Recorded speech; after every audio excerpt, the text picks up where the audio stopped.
Class 11 accounts का bank reconciliation statement का question करेंगे जो कि इसके प्रैक्टिकल प्रॉब्लम्स में से है।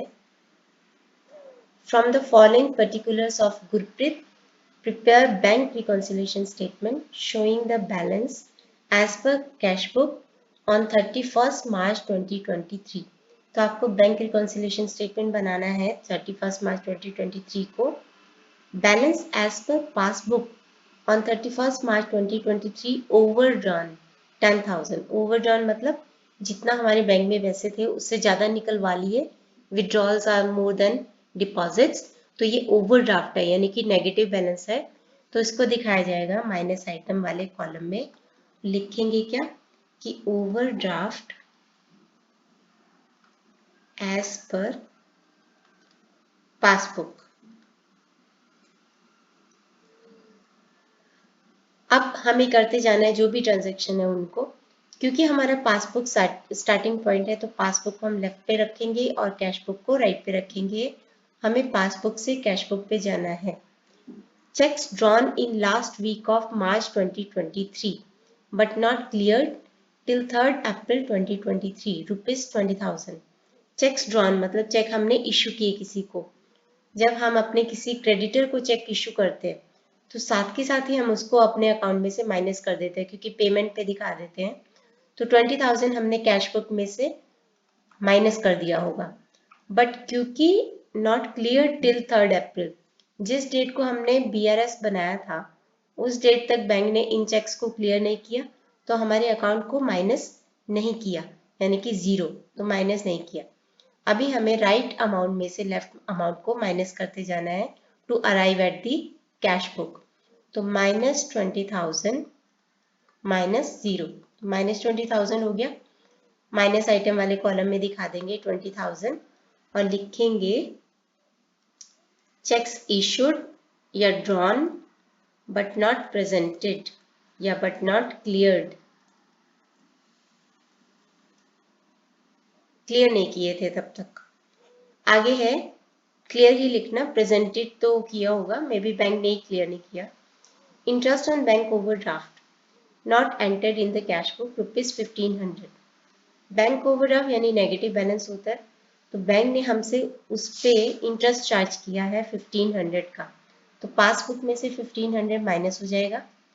But not entered in the cash book, हमने कैश बुक में इसकी कोई एंट्री नहीं की है, तो 0 माइनस -1500, माइनस माइनस प्लस हो जाएगा, तो 1500 प्लस आइटम्स वाले कॉलम में आ जाएगा। लिखेंगे क्या, इंटरेस्ट ऑन बैंक ओवरड्राफ्ट। आगे भी है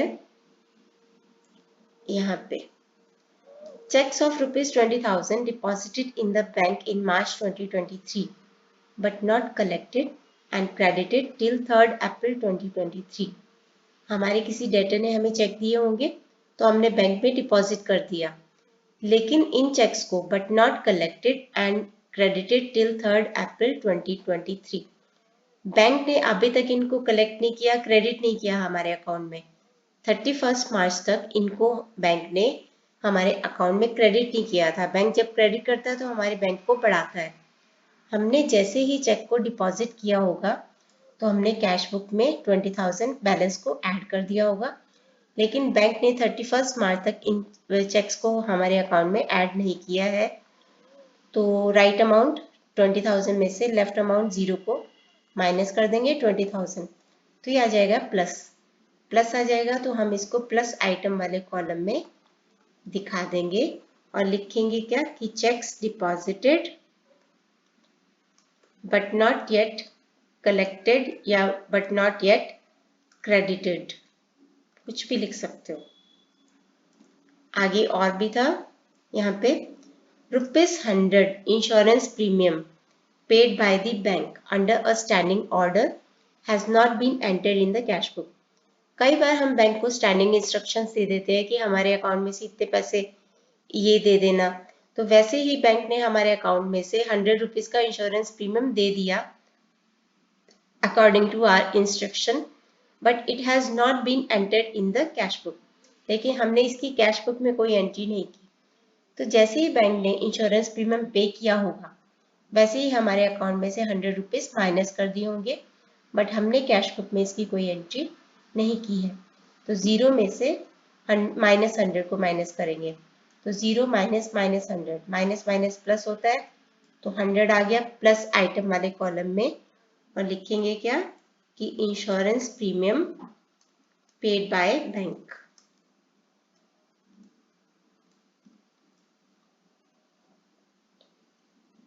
आगे है a draft of ₹10,000 favouring Atul and company was issued by the bank charging commission of ₹200. However, in the cash book entry was passed by 10,000. इसको ध्यान से समझो, एक ड्राफ्ट था 10,000 का जो हमने अतुल एंड कंपनी, हमारा कोई क्रेडिटर होगा, उसकी फेवर में इशू किया था कि बैंक हमारे अकाउंट में से पैसे काट के इसको पे कर दे। बैंक जब भी हमारे लिए कोई काम करता है, जैसे ड्राफ्ट बनाता है, तो कुछ चार्जेस भी काटता है। तो बैंक ने हमारे अकाउंट से 10,000 तो काटे ही, 200 का ये जो कमीशन था ये भी हमारे अकाउंट में से काट लिया। यानी कि बैंक ने 10,000 और 200, 10,000 200 को हमारे अकाउंट में से माइनस किया। However, in the cash book entry was passed by 10,000. लेकिन कैश बुक में से हमने ये सोच के कि 10,000 ही तो गया, तो 10,000 ही माइनस किए हैं। तो पासबुक में माइनस हुआ है 10,200, लेकिन कैश बुक में माइनस हुआ 10,000। तो राइट अमाउंट में से लेफ्ट को माइनस कर दो, यानी कि -10,000 में से माइनस कर दो 10,200 को, माइनस माइनस प्लस हो जाता है, तो यहाँ पे हो जाएगा आपका, वो उल्टा लिख दिया ना मैंने, एक बैंक ने